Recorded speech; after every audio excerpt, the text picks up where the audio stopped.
are on part 6 of lesson 76, looking at Hogan's book, The Modern Fundamentals of Golf. So on page 41, the first 36 pages of grip, basically, Mr. Hogan starts to speak about our posture and our stance. And one of the very famous phrases that he's used is that his shoulder width should coincide with the insteps of his feet. Now obviously you'll have the feet a little bit close together with a wedge, a bit further apart. But in broad terms, with a 5 or 6 iron in the middle of the bag, that's not a bad way. But don't get too tied up on it. You know, if your knees are too straight or your legs too far apart, you'll pretty soon know. Now here we go, page 42, fascinating little drawing, Mr. Hogan showing you the way the feet are aligned. And what we're seeing is that the right shoe is really quite square to the ball target line and the left foot is turned out. And for best part of 35 to 40 years I taught that, and again majority of players in the World Tours, they still do it. I do have one slight concern about it. I do think it just damages your right hip over many years. So Mr. Hogan basically had his right foot square to target, his left foot turned out. His right foot square to target, his left foot turned out. That's how Mr. Hogan did it, and the drawing is very, very clear. So let's talk about that.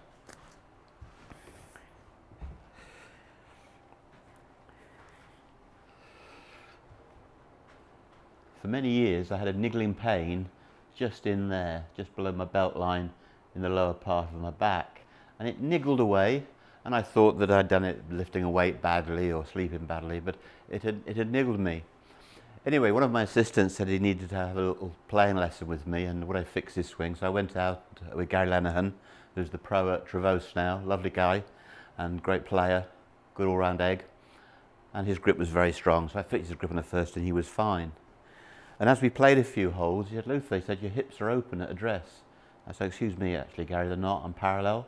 He said, no, Luther, they're open. I said, look, Gary, I am your boss and my feet and my hips are perfectly okay, thank you very much.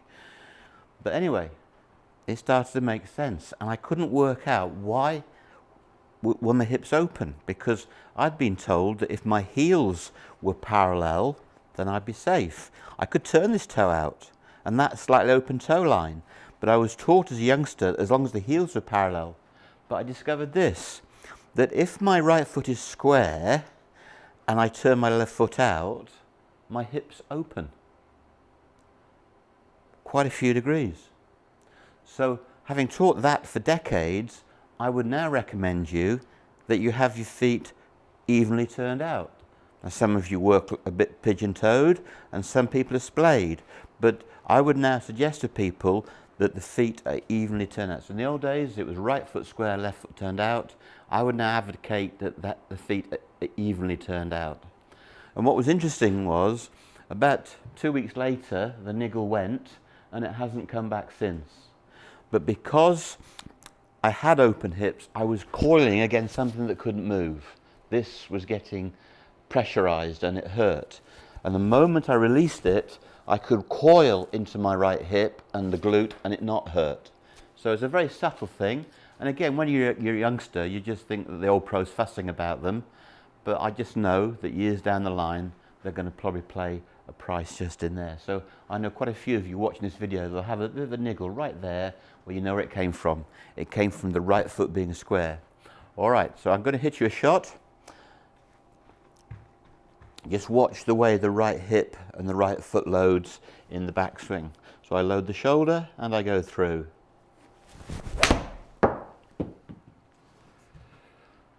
So I'm getting better as the lessons go on. It's a 6 iron, about 170 yards. I'll take that every day of the week. All right, so Mr. Hogan has given us a grip. He's understood our shoulder line, and he said with a 6 iron that basically the shoulder line just drops inside the instep. A bit wider for driver, a bit narrow for wedge. Now we dealt with the grip first. Personally, I think if I was writing a book, I'd put the posture first. I believe that you've actually got to have posture before you can build a grip. But it's not too important, as long as you end up with a good grip, whichever method you use.